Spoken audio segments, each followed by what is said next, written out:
YouTube, what's going on? How y'all doing today? We got a video of a mass serial killer realizing he's been caught years later. Let's get into it. Is Ross Velarde, and for the last 8 years, he and his wife Amy have been living with a terrifying secret that these detectives are about to expose. Okay. I got assigned the case about the homicide that happened in Pendleton in 2015. We'd like to talk to you. Boom, you seen the face he made right then, the way his face looked, he know he caught. He know he caught. Amy's parents, Mike and Kathy, as well as Amy's grandmothers, Barbara and Violet, were brutally murdered inside their own home in 2015, leaving police with the grueling task of solving a quadruple homicide. As family members, we want answers.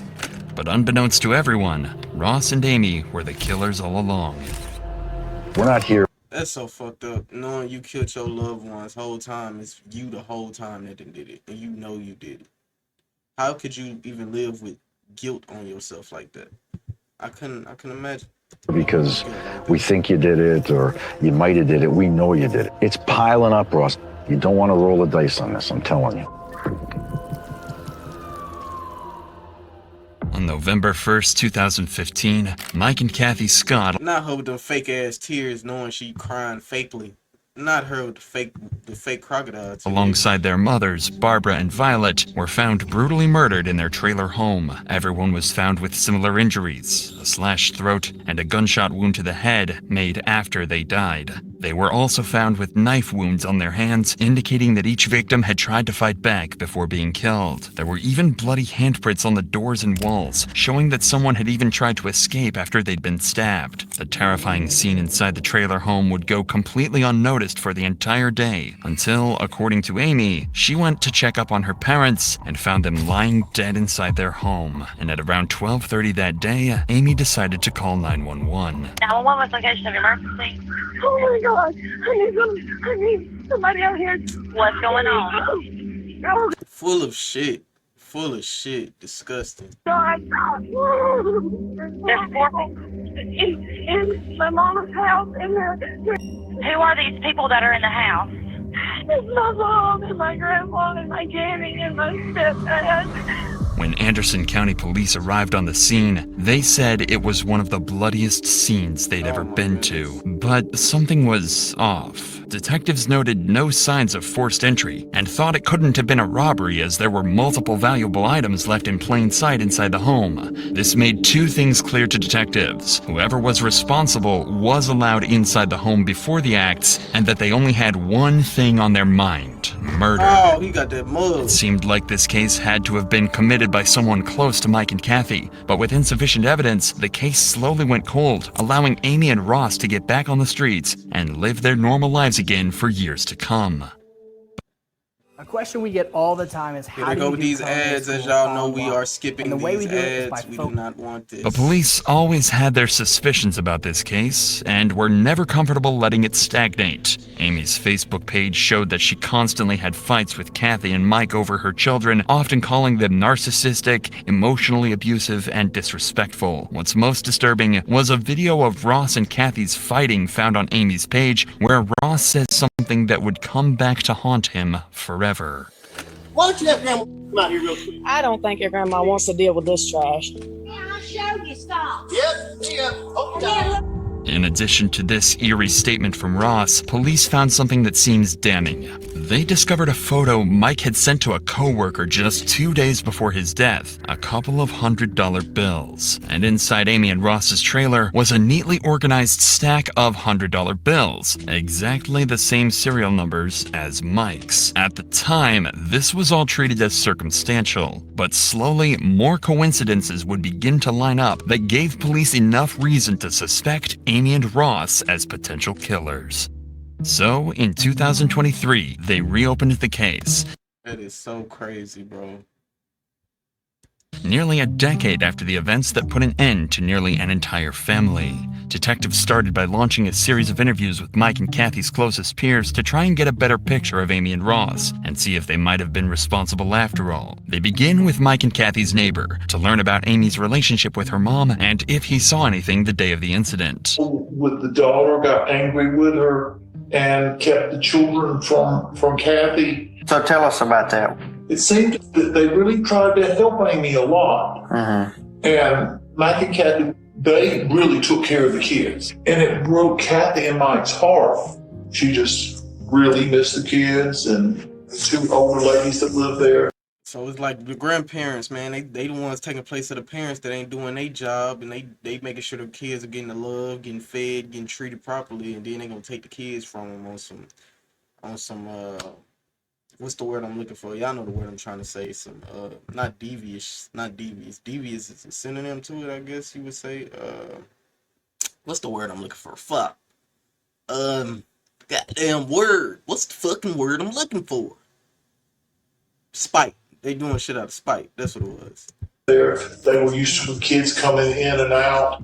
You think Kathy was afraid at all of Amy and Ross? No, she never expressed that. But it was always the talk of the area that Mike would go to flea markets and he would get some kind of video games that he collected. There was a good resale market for him, and that he would buy any old jewelry that had some gold in it. It was always a rumor that he kept a lot of cash and gold stuff around. Not only did Mike collect jewelry and other rare memorabilia, but it was well known in the community that Mike always had a large sum of cash with him because he feared putting money into the banking system. That's a lot of money. This made Mike a large target, especially amongst those who knew him well. I think you got to be one. That's why you never let people in your business, and you never show people what you got, no matter who they are, how y'all relationship might be. Never do that. And this is a plain example of why not to do that. I said, Puppy and go in there and kill two helpless old women. The thoughts that somebody came in and killed those people, I still have nightmares about that. This tells detectives that the murder could have been done for financial reasons, especially since this fact wasn't a secret at all. Couple this with the fact that Mike's money was currently sitting safely inside Ross and Amy's safe at home. A picture is starting to form of what might have actually happened that night. Insane. But still, nothing is certain at all, and police next head to Roxy Voorhees, an ex-employee of Amy and Ross's, who worked at their pet grooming business during the months leading up to the crime. Roxy had spoken to Amy almost every day for months before the incident, so if anyone had some information to give, it'd be her. And they were exactly right. What they found was so sinister, it blew the case wide open. Ross had made a joke and said, do you want me to It was a joke at the time. Right. Then later I was like, holy, I'm glad I didn't say yeah. Okay, This so may be the now we have a reason. last ad you see. With Pi Ad Block, visit your favorite We websites don't and care about watch these ads. ads, so we're gonna skip that. But like I was saying, now we have a motive as to why she wanted to do this, or part of why she wanted to do this. To what made it easier for her to do it. This is her motive. Detectives learned that their grooming business wasn't as successful as they claimed it was. Based on bank records collected by police, Amy and Ross's proven income in 2013 was $25,622. However, in 2014, Ross spent $14,200 on a Ram truck, $5,700 on a Mustang, $10,000 on a Harley FXE, and another $5,000 on a All with them people money, man. Disgusting. Harley XL, close to $35,000 on luxury purchases, but an income of just $25,000. With these poor financial decisions, the couple needed money, and they needed it badly. In 2014, their business fell short, making just over $3,000 for the entire year. Things were bad, and they were on the brink of $1,000 in a full year? 12 months, all you made is 2 bands? bankruptcy. So when the cops found $67,000 in cash hidden in their home, they knew something seriously strange was going on. Ross claims that he'd been saving the money for years, but detectives don't buy it at all. They're certain that, at a minimum, Ross and Amy had to have stolen from the house on the day of the murders. But to some extent, this was all known about 8 years ago, and it's still all circumstantial. For all the cops knew, Amy could have noticed the dead bodies in the trailer and grabbed grabbed the cash out of desperation before calling the police. So there had to be something that set this investigation apart from the one back in 2015. However, this case would take a complete 180 after detectives would find their most blatant, crucial piece of evidence yet. Oh, what he got? When going through all the Them shoes? CCTV cameras throughout the town on the day of the murders, police found footage of Ross walking out of a gas station that night. Nothing is suspect at first, until you look a little closer. The shoes he's wearing are Asics Gel Speedstar 5s, a model whose sole design just so happens to perfectly match the bloody footprints that were found inside the trailer. This claim was even confirmed by the shoe company themselves, and the pattern is unique to this specific model, making it clear to detectives that Ross Velarde is a cold-blooded killer. All the evidence had come together. The abundance of cash in Ross and Amy's home, Mike's $100 bills in Ross's safe, identical shoes to the killer, and an ugly past with Mike and Kathy. Police now believe they have everything they need to charge Ross and Amy with the murders. So, on December 11th, 2023, they decide to confront Ross and Amy at their new home to finally uncover the truth about that night once and for all. He had just gotten back from my mom and dad. I'm gonna say this though. He gonna try to throw her under the bus. She gonna try to throw him under the bus. That's my guess. That's my assumption.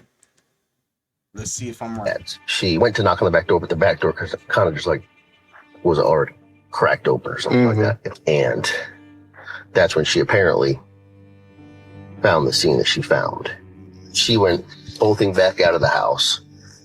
I think she called 911 before she called me, if I remember correctly. So you didn't go over to the other trailer? No. Over to Mike and Kathy's trailer? Correct. I never went in that trailer that day. So after you last seen them, you never went in their place again? Correct. Yeah. The detectives are baiting Ross into a trap, as they know based on the footprints that Ross did without a doubt step into the house on the night of the murders. 1000%. Later on, they'll be able to confront Ross about these blatant lies in hopes they can shock him in Ross. How do you tell on your? He just told on himself with ease. The money in his crib, shoes at the crime scene, and they let him tell on himself. He detective. This is unknowingly digging himself into an even deeper hole. When the money is traced, it leads right back to his and Amy's pockets. But there's only so much Ross can do. The police aren't telling him that he's their main suspect, so all he can do is keep on lying, devastatingly unaware that they've already unraveled his entire scheme. They destroyed our business. From January to when this happened, all we have to do is deliver a letter to Lord Otto von Berg and right back again. We still skipping your ass. Don't care nothing about it. I made just shy of $100,000 with our mobile grooming business. As soon as this happened, And with he all the lied. media coverage, all of that went away because of this. He's lying. How you make $100K and they did the records on your business and you only made $27,000? Then you lost that because you were spending on all type of bullshit and y'all only made 2 racks. And you said you had a large amount of money in your single wide. Is that where the money came from? The money that was in our single wide in my safe, about $80,000. That was literally the savings between Amy and myself. The detectives know Ross is lying through his teeth, but for the sake of having a Shovel the bullshit out of that front seat right now so Amy can get in. He's the victim, you know. Oh, I got that very quickly. But follow the money. Follow the money. You could tell that he's... Yeah, I saw him. And every time he's talking, he can't look at you in the face. I know. You got a tiger by the tail here, though, buddy. Don't think you don't. This is a career case, let me tell you. So can you tell us a little bit about that weekend when were you gone, when you got home and you found the bodies, or what happened? He buried his mom's. She was the mastermind behind the whole plan. I can say that now. She seemed like she the head. Just off how she talk, how she coming. She seemed like she the head. Mother-in-law. And he was just dragged into it and Do played his part. Halloween. We went down there and Guilty spent as the fuck. weekend. What day did y'all leave to go down? Friday night? Friday night. Do you remember owning a red pair of shoes? Yep, there it is. There it is. He already know he caught right there. Fear in his head, in his eyes. You can see. You think here? If y'all left, My nigga said, "Let me think here." You gotta think about how am I finna lie out of this, and I know I'm fucked. It ain't happening, bro. You can't lie. There's nothing you can do. You're there. I decided It's not gonna come up pretty, period. You're going to jail for life because you killed somebody. It ain't gonna come up pretty, period. Regardless of what he's saying. He said it ain't gonna come up pretty. It ain't gonna come up pretty no on neither side. No matter what. No matter how it go, you caught. So it ain't gonna be pretty, period, point blank. Admitting it or not admitting it. You played a part in the murder. And were charged with the 4 brutal murders of Kathy Scott, Mike Scott, Barbara Scott, and Violet Taylor. The 2 are being held in prison without bond while they're tried in court. The couple's next court appearance is set for later this year, where they'll meet their true fate in the hands of a judge. Alright, y'all. If y'all enjoyed that video, I appreciate y'all for watching with me. We already know they probably 9 times out of 10, matter of fact, 100 times out of 10, don't get life in prison for killing them innocent people for some cheese that now they don't have either way it go. So this show, don't do stupid stuff. Don't hurt nobody for no money, because it's gonna come back on you if you kill somebody. It's always gonna come back on you, bro. It's no escaping it. So I'll see y'all in the next video. And yeah. Y'all don't go kill nobody for no money, man. We out.